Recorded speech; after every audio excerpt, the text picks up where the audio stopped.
On your Monday episode of Locked On Raptors, the Raptors lose a heartbreaker on Friday, but they pull off a massive win in Philadelphia against the Sixers last night against a mostly fully healthy and operational Sixers roster. On today's show, we're going to dig into Scottie Barnes and Precious Achiuwa and why it's so interesting that they were trusted so much over the course of those two close games. We're going to talk about, of course, the dudes of the game for both efforts, and we've got some love to hand out to the rest of the crew for their wonderful effort against the Sixers on Sunday. We'll dig into what went wrong down the stretch against the Lakers, all that and more with Vivek Jacob from Raptors.com on today's episode of Locked On Raptors. You are Locked On Raptors, your daily Toronto Raptors podcast, part of the Locked On Podcast Network, your team every day.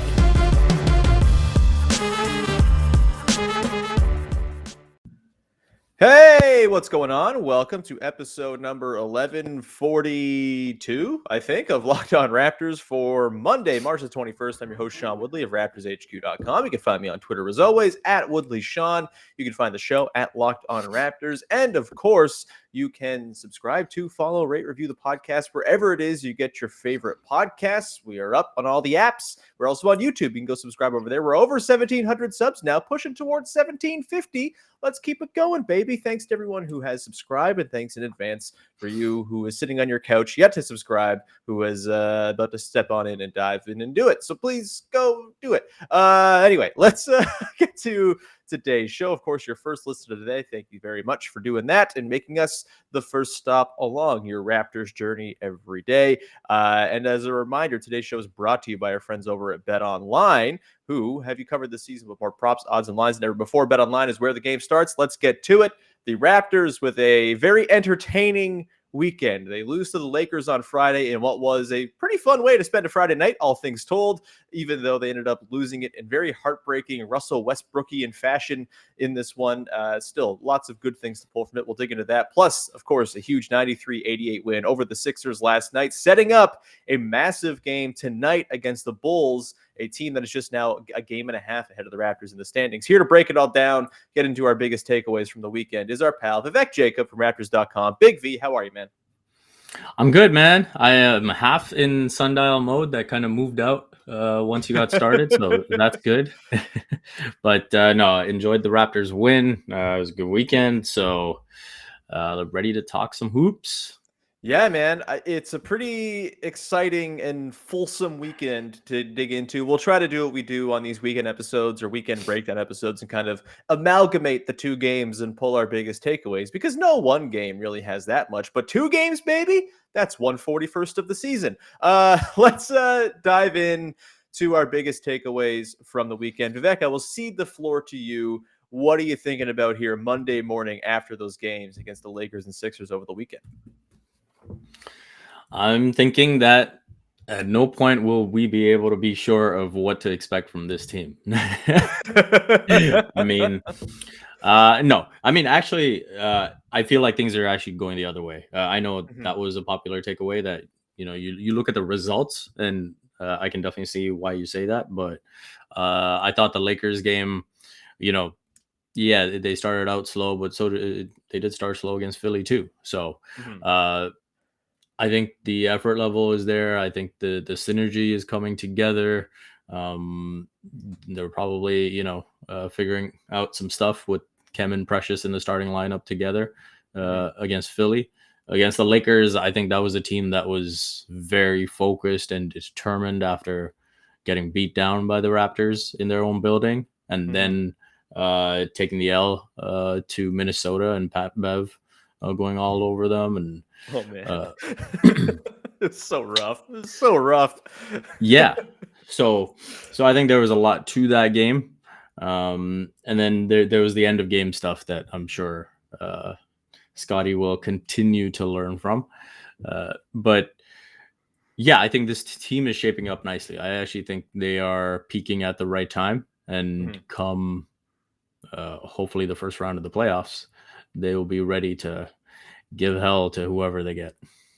Yeah, I think from the outside, you could look at the Raptors and be like, I can't figure this team out. They're weird. They play all these weird guys. What the hell's going on? I don't know what this team is or how they play. But I think internally, they've kind of figured it out completely. And it seems like they know who they want themselves to be. You know, the defense, I think, was kind of the bellwether thing all season, right? You think back to the early part of the year, and it's just not connective. There's no cohesiveness. The backline defense is miserable, and they were kind of struggling along around like the sort of middle to, close to 20th overall in defense in the NBA for the first couple months of the season, because that was not quite there. They still hadn't really figured themselves out.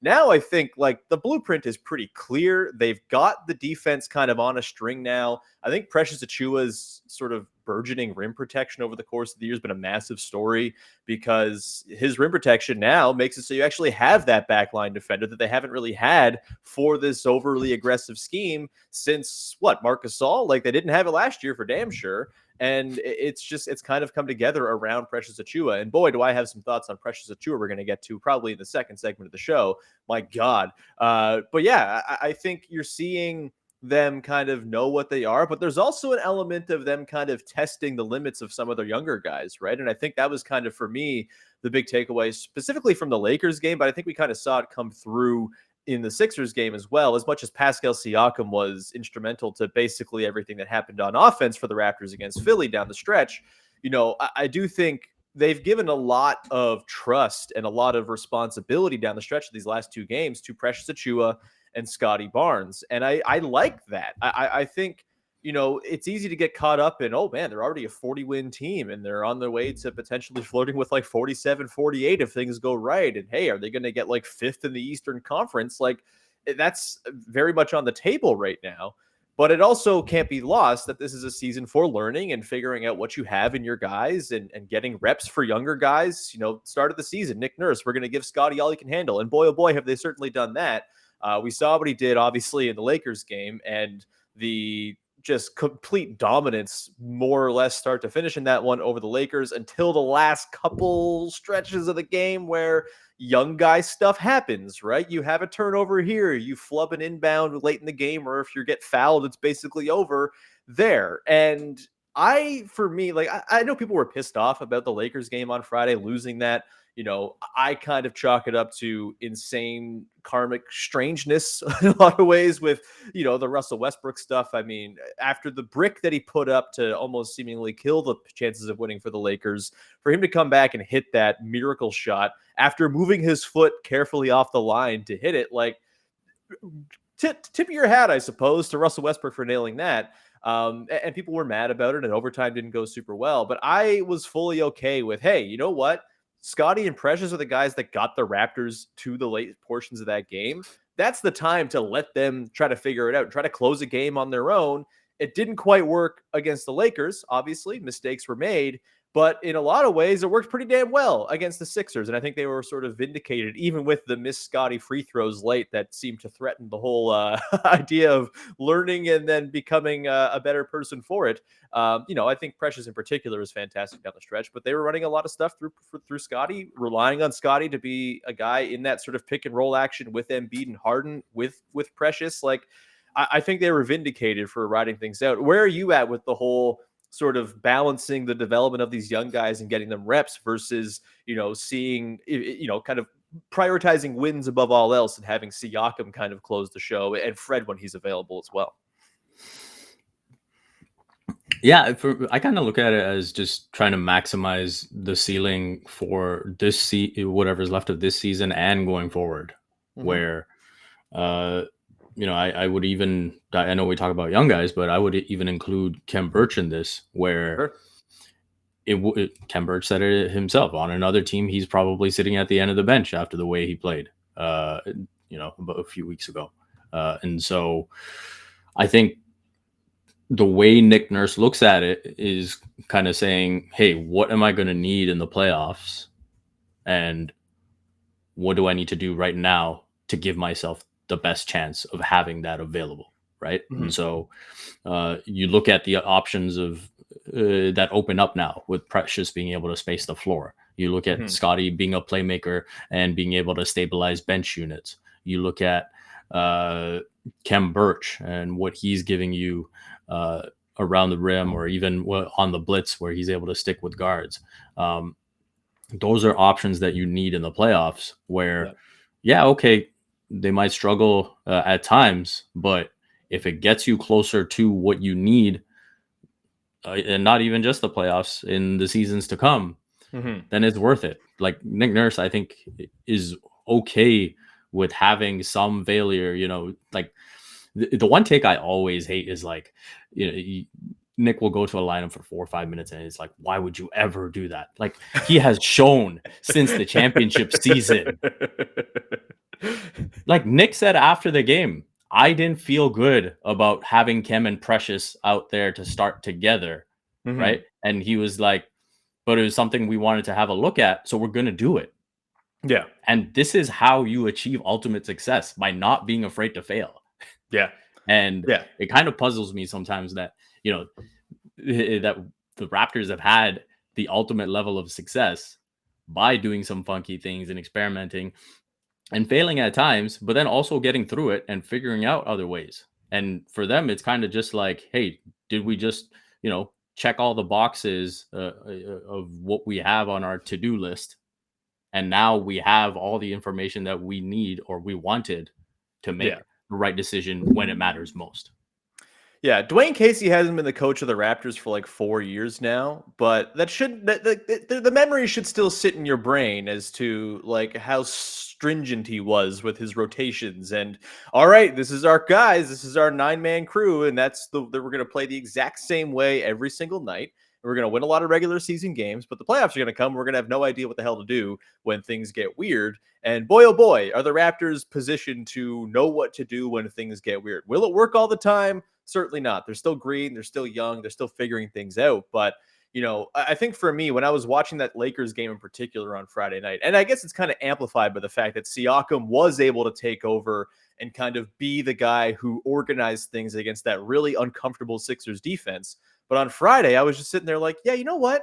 We know Pascal Siakam can cook the Lakers. We know Pascal Siakam is like a borderline all-NBA player. We know exactly what you get from him. And we know what you get from Fred VanVleet as well. Like those guys, I think now, the fact-finding stuff with them is kind of over. We know what they are, at least in the context of the regular season. We'll see how it all translates to the postseason. But why not figure out what else you have, right? Because you might not need Scottie Barnes to size up a matchup 100 times in a given game and score you 30 points, but maybe you will. And it's better to have given him the shot to actually close out a game in a low stakes fashion against the Lakers than it is to have it be the first time and you're up against the Sixers and you're realizing, oh, he can actually kind of take it to their wing defenders, but he doesn't really have any reps at all taking over a game.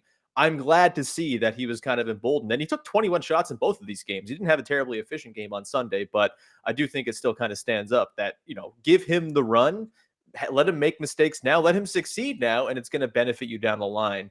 And trying different things is but by no means a bad thing, especially when you're 40-31. It seems to be working out all right. We're going to continue on, and I want to talk specifically about Precious Achiuwa, who is getting me all sorts of excited, and I kind of think he has like very clearly solidified himself as an obvious part of this core going forward with what he's done lately. We're going to talk about that in just 1 second here. But first, I want to tell you about our friends over at Built Bar, who make the best tasting protein bars money can buy. You just got to go and check them out and see for yourself. I'm someone with a serious sweet tooth. I indulge quite a bit, probably too much. And Built Bar has been a great way for me to help at least cut into my bad snacking habits, because instead of reaching for a bag of M&Ms or something at midnight, I'm just going to go have a Built Bar, and I'm having something that's sweet, that's tasty, that's good for me as well, and it's not just going to be empty calories that I feel terrible about in the morning. Am I referring to my own snacking habits last night after the Raptors game? Who's to say? Either way, go and check out Built.com. All of their bars contain an average of 130 calories, 4 grams of sugar, 4 grams of net carbs, and 17 grams of protein. Way less than you're getting with your standard candy bar. And they have flavors for everybody from mint brownie to coconut to white chocolate cookies and cream, the limited time option they have kicking around there, and a whole bunch of stuff in between. Always new flavors popping up on the website for a limited time run. So go check them out before they are gone. Go to Built.com, use the promo code LOCKED15 and get 15% off your order. That's the promo code LOCKED15, LOCKED15 for 15% off at Built.com. And we continue on your first listen of the day here with Big V, Vivek Jacob from Raptors.com. Precious Achiuwa, man. Holy hell. Friday night against the Lakers, he comes off the bench. He scores 18 points, 7 of 13, 3 of 8 from downtown, 5 boards. And then he comes in on Sunday, starts, as you mentioned before, and closes as well, plays 34 minutes, 21 points, 9 boards, 1 assist, 9 of 15 from the field, 2 of 4 from downtown. The Precious Achiuwa, like, spacing is happening. Like, there's a lot going on with Precious right now. I think he's been the story of the last couple of games. Obviously Scottie is his own thing and he's been the story of the whole season, but Precious's emergence here is a super interesting thing, not only for this season, but for the future of this team as well. I think everyone's kind of been pretty high on Precious for, certain stretches of the year. Hey, his defense looks really good. Hey, he's shooting the odd 3 now. I think for now it's pretty clear. Like, Precious is a part of the overall vision this front office has, and he's going to be a core piece of this group. It's no longer a core 5, I think we can refer to. It's got to be a core 6 with Precious clearly entrenched in that group. What were your impressions of Precious Achiuwa's weekend, where it's probably the Sixers game we got to start with, where he just was a destroyer of worlds on the defensive end against maybe the best combination of 2 players running pick and roll with one another in the entire NBA. Non-Steph Curry, Draymond Green division. Like, where are you at after watching this weekend for Precious? Are the expectations through the roof? Are you penciling him in for, a most improved player next season and 20 points a game? Let's get crazy, man. I mean, the one thing you would have never thought that there was someone who could potentially look at the Pascal Siakam trajectory and say, yeah, I'm going to do that. And here you've got Precious, who at a certain point in this season, you were wondering if he needed G League reps. Yeah. And like you said, now he looks very much a core piece of this team. He could single-handedly change the entire dynamic of that Kyle Lowry trade and how we view it. He is spacing the floor. I mean, that's such a big thing. When I was watching that game and he was knocking down those threes on those Pascal Siakam kickouts or swings, I'm thinking, first of all, imagine Pascal and Scottie once they legitimately have shooters around them. And then, you're thinking with Precious, if he's got that going, I mean, the confidence that he takes every shot with right now, if you thought he was confident before when he was missing, I mean, it's at a whole new level now. And so what that does to complement his defense, his all-world defense, I will say it, like, that guy can defend legitimately anyone. Like, I think early in the season, you could see his ability to switch on to guards and defend on the perimeter and stick with them and use his lateral quickness. And then I think maybe a little bit of the problem he was running into was just like how to contest while sort of keeping pace with them. And that's where he'd sort of pick up his fouls. And now he's getting better and better at, using his, the principle of verticality, just understanding angles and all of that. And so, again, that's something where you just get the reps and you continually improve and you work at it. And yeah, he is scary good defensively. It's going to be very difficult to leave him off the floor as long as he's making his threes like this. And the last thing I'll add is those few possessions where it's like 5 on the clock and he's like, I got it. Yeah. and he's sort of bulldozing his way to the rim and putting up a little, floater or whatever it might be and finishing. There is no way I would have imagined that about 2-3 months ago. Yeah, man. I mean, I feel like his true shooting and stuff like that is going to be ruined because of the start of the season, and it's going to be hard to salvage. But like, overall, he's putting together a really, really nice season, especially when you factor in the development arc and how things have come together. And for me, like, maybe this is too grand a proclamation, but I kind of think he is the secret to potentially unlocking the Raptors' vision. This whole 6'9", everyone's the same size, everyone's a maniac thing.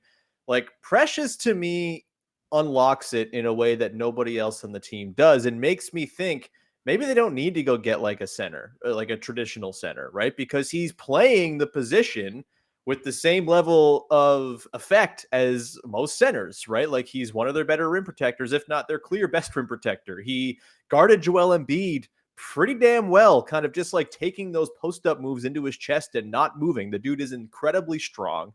He improves the Raptors' rebounding numbers whenever he's on the floor. And if he's going to space the floor as well, I think the limiting factor on this vision of playing with everybody the same size is, can you find enough guys that size who can shoot? And if Precious can shoot, and you've got OG, who is a proven shooter, and Pascal is up above 35%, and Scottie Barnes has been an eager catch and shoot guy, I think you can very easily, in theory, roll out a lineup of like Van Vliet, Anunoby, Siakam, Barnes, and Precious, and you're not really giving up anything because you're enormous across four positions. You're going to rebound for that spot. You're going to crash the offensive glass as you do. And then there's enough shooting and playmaking out there that you can get by in a half-court offense and possibly even really, really thrive. So, like, Precious becoming this type of player, and since the All-Star break, look, it's a 14-game sample. We can't get too crazy. He's averaging 25 minutes a game. But since the All-Star break, 13.6 points, 3.6 three-pointers attempted per game. That's fourth most on the team, more than Siakam's taking, more than Boucher, more than Barnes, only behind Van Vliet, Trent, and Flynn. He's shooting 44% on those threes, 6.6 boards, an assist a game. Like, he is doing a lot of stuff that really fits into this vision and makes the whole kind of idea, I think, sing in a way that nobody else on the roster does.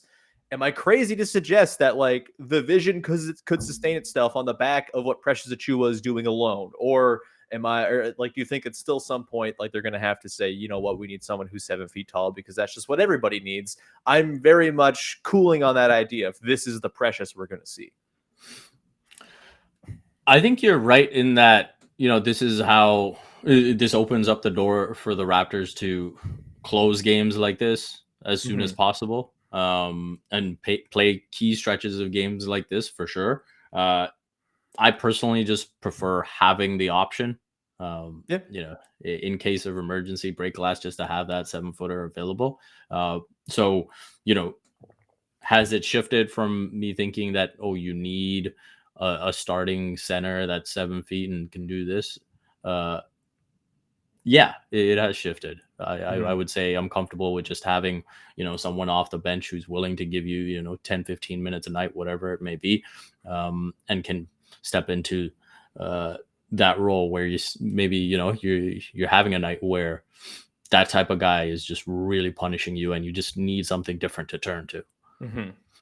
Yeah, I think that, makes sense in that, I feel like at the start of the season, it's like, oh man, they got to go get themselves like a legitimate starter, and it's just maybe not, man. Like he's something else. And yeah, the defense, we have to, I think, continue to harp on how good the defense was down the stretch last night. Switching on to James Harden, he got called for the one phantom foul. And of course, the ball was like, I am going to tell the truth here, and rimmed out on both those free throws that Harden put up in response to that phantom foul.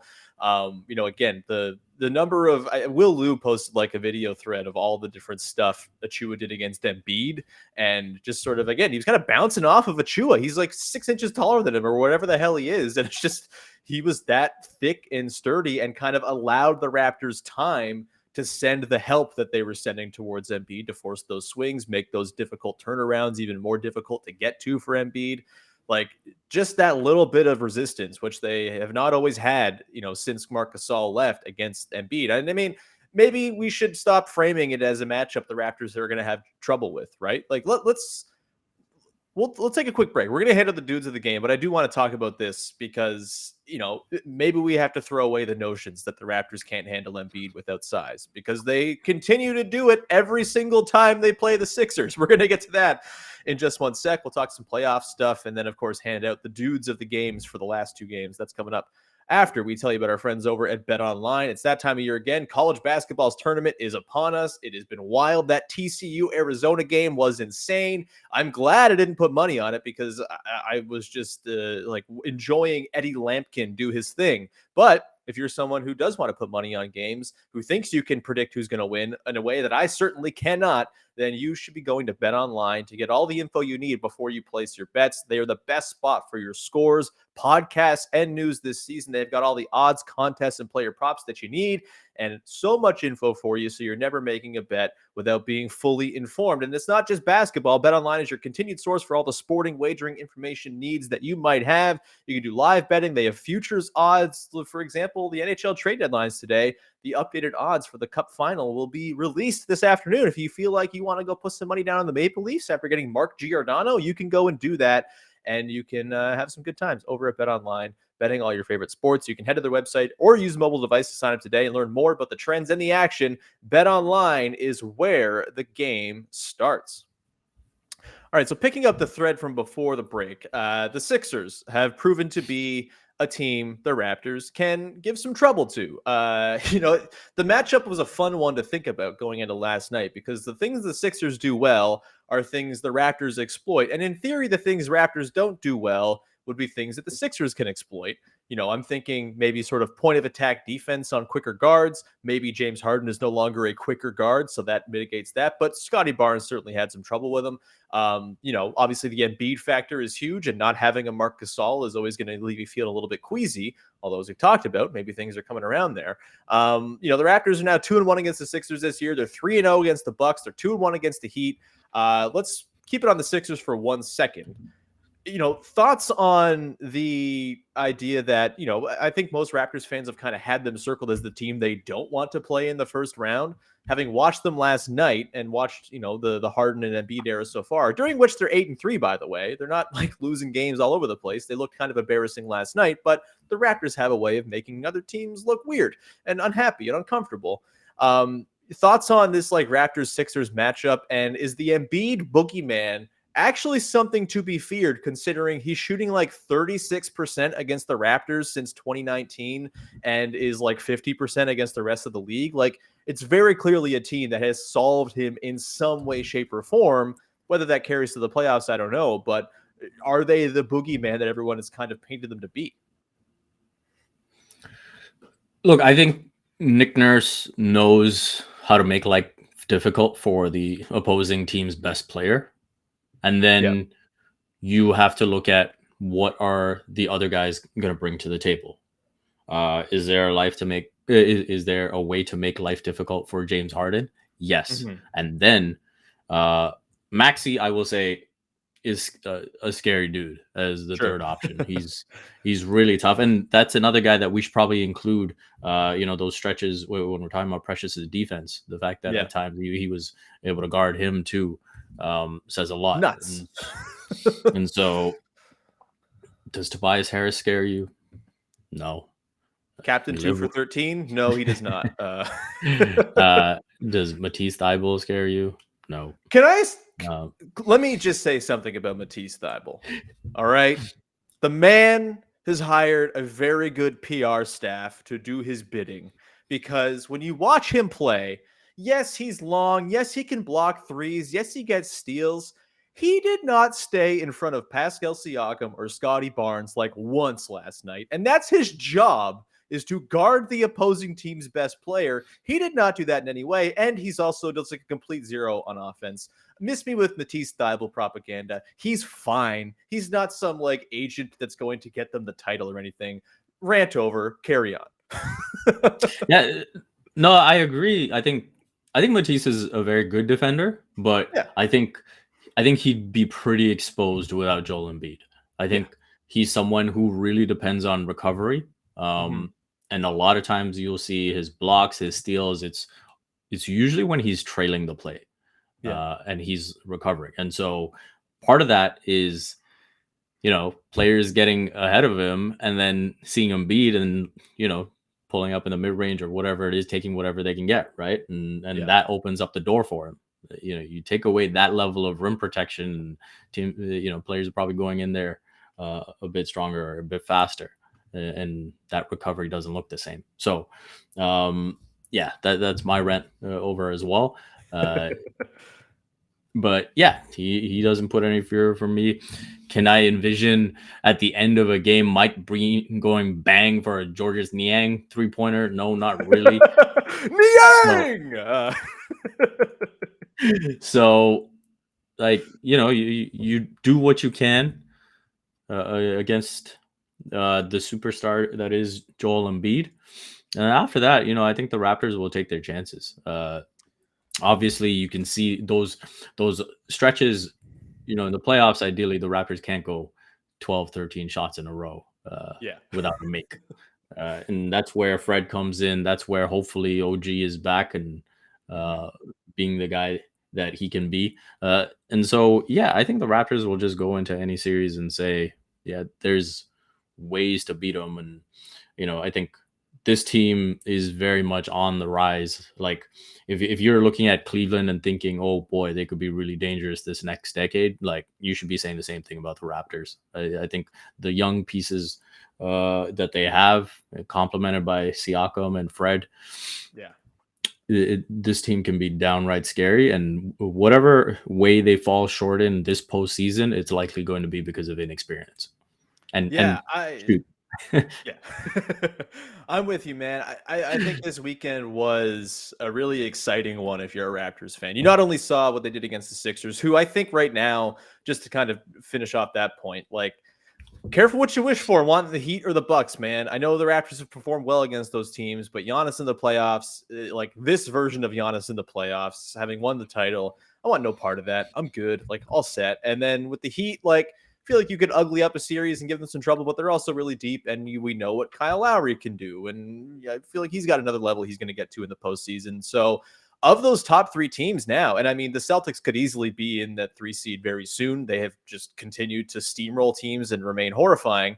I would much rather play the Sixers than those other teams right now, even with the Embiid factor, because of the way the Raptors can kind of counteract a lot of their other stuff and the way that like their transition game really, really punishes the Sixers, who suck at transition defense. And the offensive rebounding. I mean, the Sixers are like 20th in defensive rebounding, probably like 29th after last night, but they went in 20th to the last night's game. Those are things the Raptors can exploit.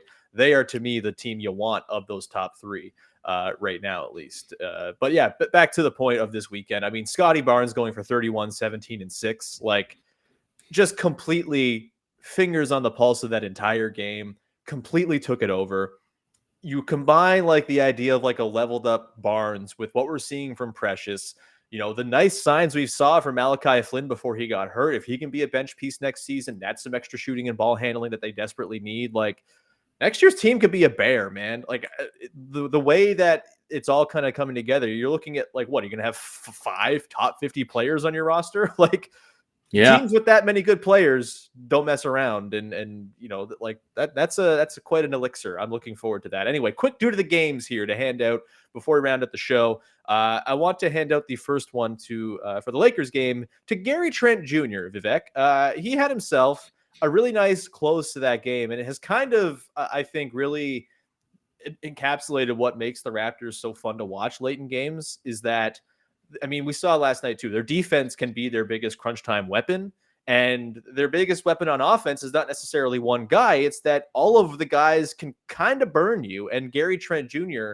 gets so many open looks because of the attention that guys like Barnes and Fred and Siakam garner, that he often gets these looks late in games. And you're pretty comfortable with him, man. He seems comfortable with him too. Contest him, whatever, he's going to hit him. Thoughts on the shot making from Gary Trent Jr. down the stretch of that Lakers game and sort of his role within that crunch time setup for this team?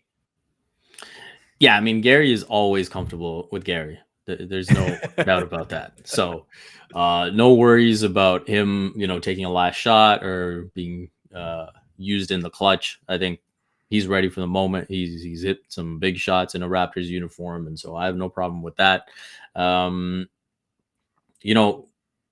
Fred is someone I look at as clutch scenarios, catch and shoot, or go to someone else. Yeah, I don't sort of like what kind of transpires when he's forced to create off the bounce in those unless late game Siakam's scenarios. screening for him, probably, but even then, Right, yeah. right. But yeah, even with that, ideally, I prefer it the other way. let Fred give be me the that screener. inverted baby. So yeah, I think Gary, I think he's got enough off the bounce to just get to his spot and get the shot off. And I think that is something that is a separating factor on this team, at least, right? Yeah. And don't have too many options that can do that. Gary is one of them, and he takes that shot the same way he would a shot, with 8 minutes left in the second quarter. So I think that's an important thing. And the more opportunities he gets in those scenarios, I think it'll serve the Raptors well. 100%. Really enjoying Gary's late game heroics. He's done that a lot this season. Like, again, it just kind of seems to find him in these late situations because teams load up on Pascal. And hey, there's a wide open 40% knockdown dude with cojones the size of his dad's winter coats. Like, we can move past that. Shout out to Gary Trent Jr. We will round out with the dude of the game for the game against the Sixers. I think this one clearly has to be Chris Boucher, who completely changed the tone and tenor of this game simply by being a maniac. His offensive rebounding against the Sixers was incredible. The team as a whole pulls down 20 of them. Boucher himself with 5 off the bench, 12 points, only 4 of 12 shooting. But I don't care, man. The 14 rebounds overall, the block, the steal. Chris Boucher, I mean, I made the point last week that I think it's pretty clear he needs to be back on next year's team. He just seems to fit exactly what this team wants in a bench piece. And if you're going into next season with the core 6 we talked about, plus a re-upped Chris Boucher and a Malachi Flynn, there's 8 in the rotation that I think you can kind of go to war with immediately. Thoughts on the way Boucher kind of altered the game last night, and he was rewarded by getting to close it as well. And he was rewarded with an elbow to the face as well. Boy, oh boy, was he ever. Yeah. No, I think Chris Boucher, to turn his season around the way that he has, to be a true impact player. I remember thinking earlier that the slow start to the season would, make his price range and maybe settle to the contract he had. And if you're the Raptors, that's like, oh, that's well worth bringing back. But I think if there's teams really paying attention, you look at what Chris Boucher has become, and his market might be changing. I think he's a really interesting piece now as an impact player, as an energy big that can come in and do a bunch of different things. You kind of hope that 3-point shot continues to recover. I mean, pretty much since the first 2 months, he's been at about 30-ish%. And so you're hoping that can continue to move up. But yeah, I think it's the defense, right? Like, you look at the charges to make that transition from saying, hey, I'm going to hunt blocks and I'm going to go block this shot and block that shot. And yeah, he's still a bit jumpy at times, but you can see the work in progress, and you can see that he's processing the fact that, hey, there's a time to go and try and block a shot. There's a time to just stay solid positionally and help the team, and that's a huge deal on the defensive end. Yeah, his defense last night was incredible, and like, it's wild how both he and Precious seem to have kind of reined in their most irresponsible tendencies on defense. And look, again, you said there's still some jumpiness there, but that's kind of what you want, right? Like, you don't want an entirely soulless in position Chris Boucher. Like, sometimes you want him to be a little bit wild and erratic because he's going to make those big time, large, loud defensive efforts and plays. But the way he's kind of balanced a little bit more and kind of found a little bit more control and things like that, the way he's fitting into the Raptors scheme in a way he just hasn't before, it's a huge testament to him, man. He deserves a ton of credit. He deserves all the money he's going to earn this offseason, whatever the deal is. I'm hoping it's with the Raptors. They have his bird rights. They seem to have the inside track. He's had success here too. Maybe there's a pretty easy marriage there, but man, Chris Boucher, huge player, and a guy who has completely, like, the guy I'm probably the wrongest about on the Raptors roster, I think, pretty comfortably. Like, I was pretty convinced he's not really a player who's going to do much for you when it matters. That is very much changed. He was closing last night against the freaking Sixers and guarding James Harden. So, Good on him. We're going to wrap it there. Fun ass weekend of Raptors basketball, man. I'm excited for the game against the Bulls tonight. I'm loving just like the intensity of like all of the games because of how insanely close all the playoff races are right now. It's been a blast to watch this back part of the season. We will have you covered on tomorrow's episode breaking down the Bulls game. But Big V, before we get out of here, anything you'd like to promote for the good people out there? Just the regular stuff, Raptors.com and CBC Sports. And you can follow my work on Twitter at Vivek Jacob.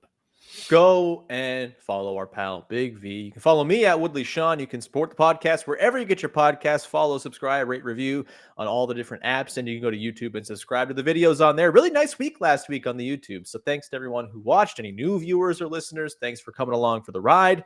And we'll be gearing up here for the stretch run. Just, 12 games left? 11 games left? Holy God. It's very intense. The game against the Bulls should be a huge one as well. We'll break it all down in tomorrow's show. Thanks for making us your first listen of the day. Go make your second listen Locked on NBA as they're breaking down the nightly slate every single night. And I'm constantly texting the host of that show, just offering my own little propaganda notes for them to get Raptors takes in there. So you might hear some Sean-inspired stuff in the fabric of Locked on NBA each day as well. So go and support that show. We will talk to you again tomorrow. Bye-bye.